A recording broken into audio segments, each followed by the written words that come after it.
Hello, my name's Mike Taulty and I work at Microsoft in the UK. And this is one of a number of videos around a technology called Prism, sometimes known as the Composite Application Guidance. This comes from the Microsoft Patterns and Practices team and largely targets building Silverlight and WPF applications.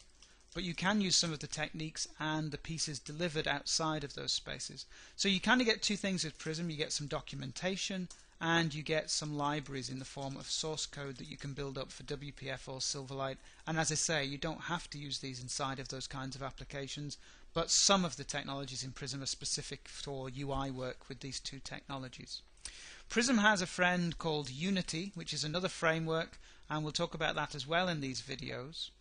And in terms of finding these things, if you want to find Prism and so on, if you just pop to a search engine, type in Prism and Codeplex and you'll find Prism. If you want to find Unity, type in Unity and Codeplex and you'll find Unity.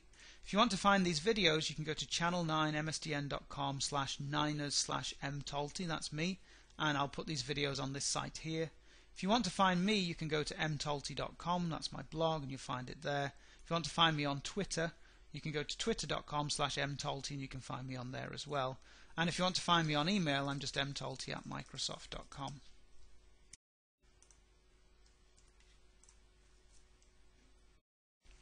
Okay, so I think we're here in video 7. And what I want to do here, much like we did in the other videos, is build on what we already did in video 6. At the end of that we had some modules, and those modules were contributing services, and they were contributing UI services that we might call views. And we'd kind of built those in the simplest way as a sort of XAML-based declarative view, living on top of something that it data bound to, which was a view model, which then got data from something called a model. And so we'd kind of tried to do a very simple version of this model view model pattern that people typically use in Prism applications. And we'd also injected our views into regions controlled by a region manager. At least, yeah, we'd done the basics of that. So what I want to do here in video 7 is look at what happens when the user wants to do something. So sort of responding to some kind of UI action. What do we do? Because we haven't got anything at all like that so far. So let's close this down, don't save, and pop back to Visual Studio and pop into our solution that we've been playing with all the way along, or at least since we jumped into Silverlight. Let me go and open ctemp, my demo application, and spring that thing up. Okay, so as it stood at the moment, we had two modules contributing into our application. I won't run through the whole thing, but essentially at the moment we've got one service, and the service is hidden in this interface here, and it allows us to get a piece of text. So let's be extremely radical here, and let's implement a new method on this. And to stick with this getText focus, I suppose what we'll have is a method called setText with the string new value, something like that. And then I guess we'd want to have some kind of event that fired whenever the text actually changed, and we'll just say event handler, let's do it that way, text changed. Now of course you might just have a text property and you might implement or derive from iNotify property changed here, but I'm just doing this for the moment just to be sort of really simple. And so we've got getText, setText, and we'll fire an event when the text changes. We won't tell you about the new text, you'll have to come back and call getText again in order to figure that out for yourself. Okay, great, let's do that. Now we need to implement that, so let's go and implement that. Let's go to our service, which is defined by module A. It contributes this text service. Let's just go implement those new pieces, and let's implement setText. So what we need to do is have a piece of text. We need to return it up here. We need to set it down here. We need to initialize it maybe in the constructor, something like that. And I suppose we should also fire our event at the point where the text changes. So we could check to see if they're different values. Let's just assume they are. Let's see if text changed is not equal to null. Then we'll fire text changed.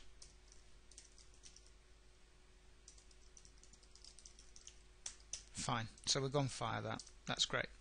Okay, so that's all fine so far. So if we want our views to all respond to this particular event, then we're going to kind of use this text service as a shared service across those views. Now, that might make sense or it might not. In my case, all of my views are using the text service, so it kind of makes sense. But there's often going to be cases where your views are not sharing services and you don't want to use a service just to introduce a communication mechanism between those things. So there's other ways of doing communication mechanisms, and we'll come back and talk about that towards the end of this video. But for the minute, I'm going to use my text service that way. And at the moment, I think when we do our registration in the module definition, in my register services function, I register this as a type, which means that different views are going to get different text services as and when they demand them. So I don't want that anymore. I want to register an instance. So we're kind of making a singleton of this thing right now. So we'll go ahead and say this is an iText service. What we want is an instance of that, which is going to be new text service. So this module now is registering an actual live object as opposed to just a type. Okay, so that's fine. Okay, so just closing some windows down there, let's go and take a look at one of our views. So module A, view 1 is one of our really brilliantly named views, and at the moment it just has a text block. Let's put a little bit more UI in here, so let's throw a stack panel in here, and into that stack panel let's not just have the text block, let's also have a text box. Come back to that in a second. And let's have a button, the content of which will be change text, something like that. Now, I'm very deliberately using a text box that is not bound to this piece of text, just to illustrate a concept here. Normally we would just bind it to the text, but I want to have something to play with to use my button here, so we'll come back to that in a second.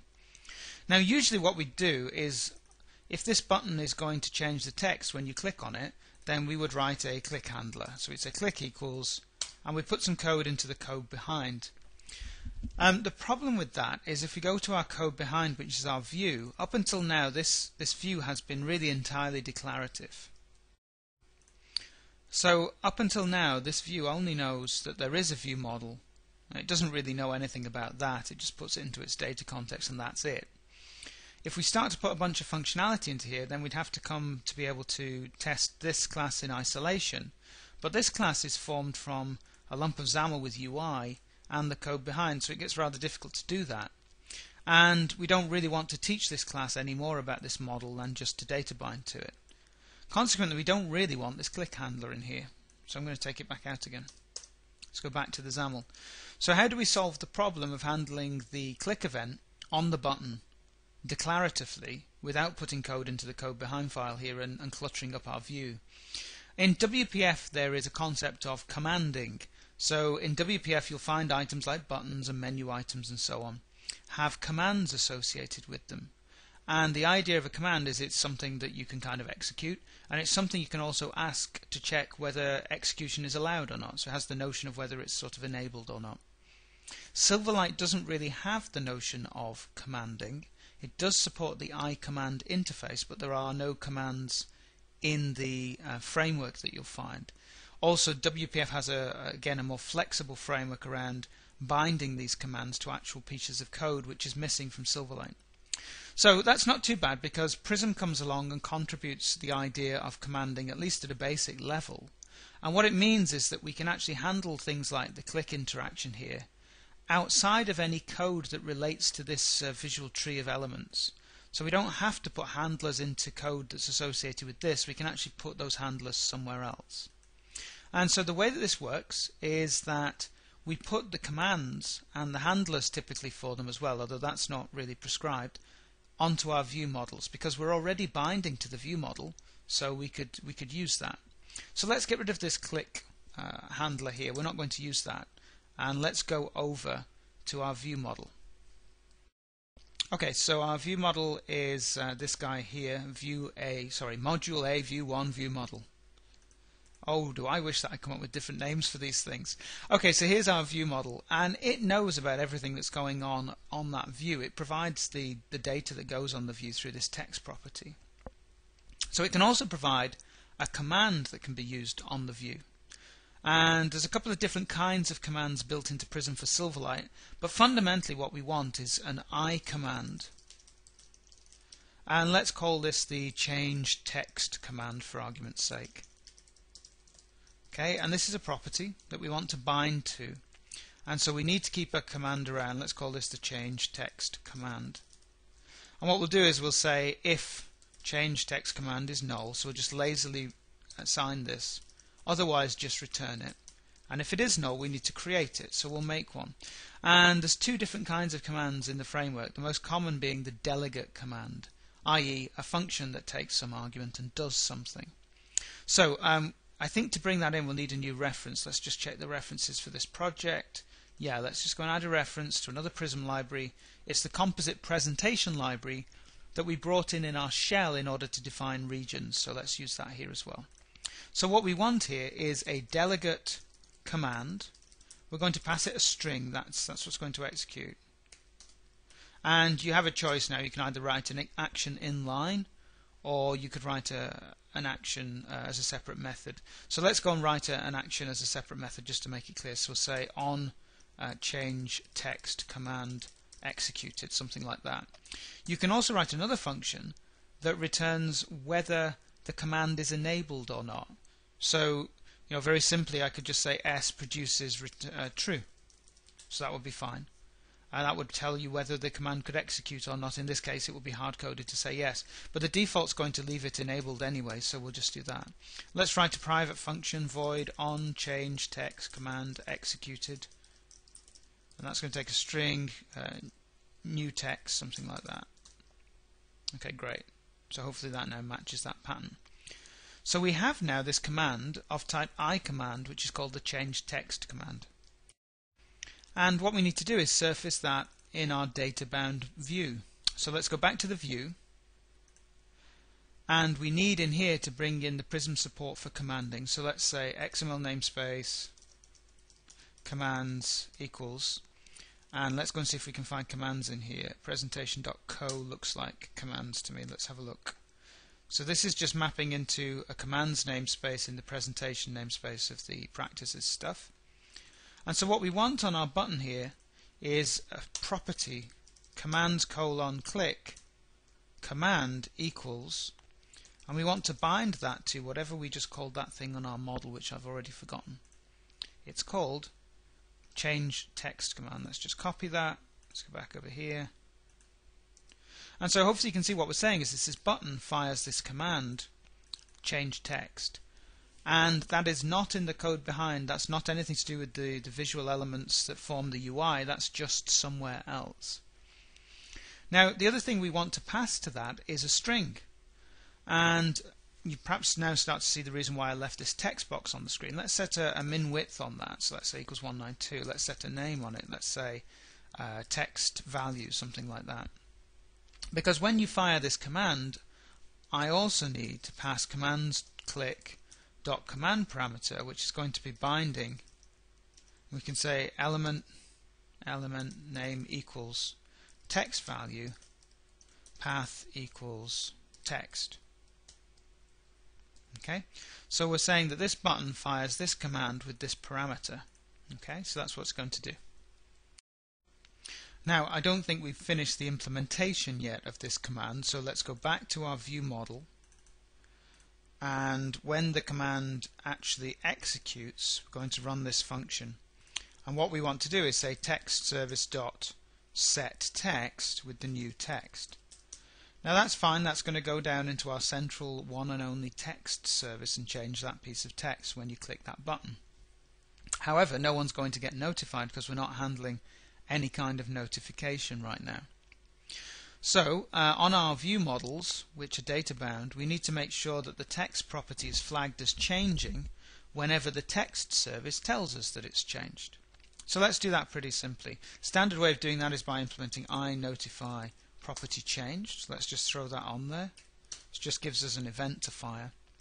And we could write a base class for all our view models, I guess, at this point for this kind of functionality, but we'll leave it for now.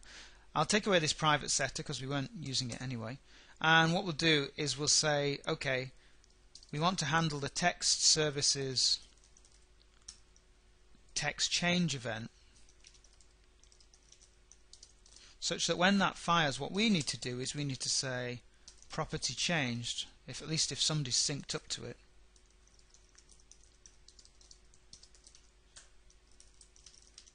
I want to pass the name of text. That's what's changed at that point. So we're just saying whenever the text service tells us our text has changed, we say our property called text has changed, and whoever's bound to us will come back in and call the text service to get the text again. I'm probably going to steal that little bit of code and do a bit of copy and paste reuse on this, which is not really too clever.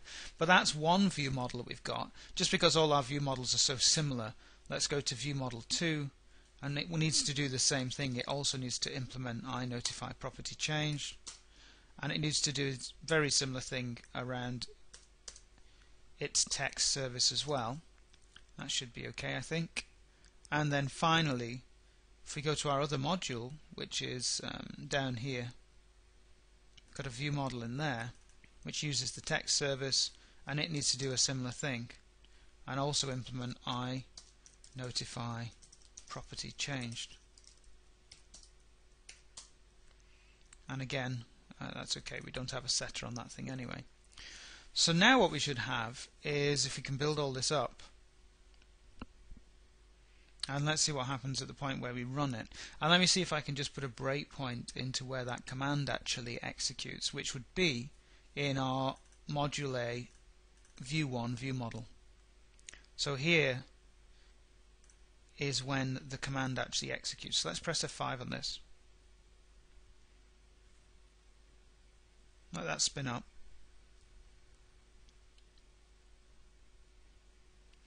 Okay, so there's our 3 different pieces of view that we've got: the hello world, the 11, and the hello. Those are the 3 different views that we've tried to represent. So what I want to do is put in a new piece of text here and click change text on it. And we can see that that new text is being passed through. It's going into the service that's setting the text. If we press F5, that should be sending out those notifications through the property change mechanism, and everyone picks up the new text, and the length of new text is 8. And so you can see how that is kind of firing through the application, picking up the new value, but that we did this by not implementing a click handler in our view, which I've just kind of lost for a second. We bound the button to a particular command. We even managed to pick up the command parameter from that that command invocation. We pass that through to a handler which is not in the code behind for this particular view. There's nothing in the code behind really for this particular view. It goes through to the view model, and our view model over here says whenever you execute that command, call this function, and we change the text, and then the rest is just property change notification from there on in. So hopefully you get an initial idea as to what commands are doing for us. Now, what we could do with this is it's perfectly possible that we could have the same command bound to multiple UI elements. And as we said, we can implement a function where the command will check whether it is enabled or not. And so obviously disabling it in that one place will disable it for all those UI elements that are trying to use it. So that's quite an interesting thing. We could possibly also, it may make sense in some cases, not to have the actual handler for the command here on the view model. It might make sense to have it in some other class somewhere, some controller class somewhere, depending on really the complexity of what you're doing. In our case here, really, the command handler is really on the text service, because all we're doing here is delegating this straight down to that text service. But that might not be the same sort of scenario in a real world sort of application. So it may make sense to have some of the delegate commands pointing to functions that are not even on the view model, but instead just on another class that is shared across multiple view models. That might be something else that you might want to do. The other thing to bear in mind is that there are different kinds of commands. There's 2 in the framework. There's delegate command and composite command. Composite command essentially aggregates up a bunch of commands for you, and you can build your own command types. So it's not just that there is this these 2. You can actually go and build your own command types as well. So that's a useful thing to be aware of. And then I think what we're doing here ultimately is we're using the text service as a communication mechanism. So just to close down a few windows for a second, what we've done is we've implemented this sort of singleton. I've forgotten where it is. This guy here, the text service. We register one of those for the whole application, And this piece of state here and this event handler are effectively providing a sort of rendezvous point around this piece of data and every time it changes.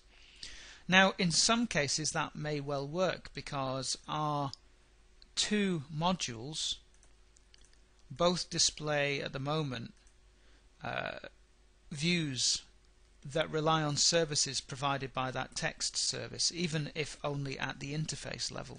They don't know about the implementation, but they know that they're both dependent on the text service. Now, if you've got 20 odd modules coming in, it's unlikely that every single one will need the text service. However, you may need the ability to share notifications across those modules. So module 3 may need to know when something happens in module 7, but they may not have a common underlying service. In which case you would probably say, well, that's okay because I can build a common underlying notification service that's kind of loosely coupled to support that interaction.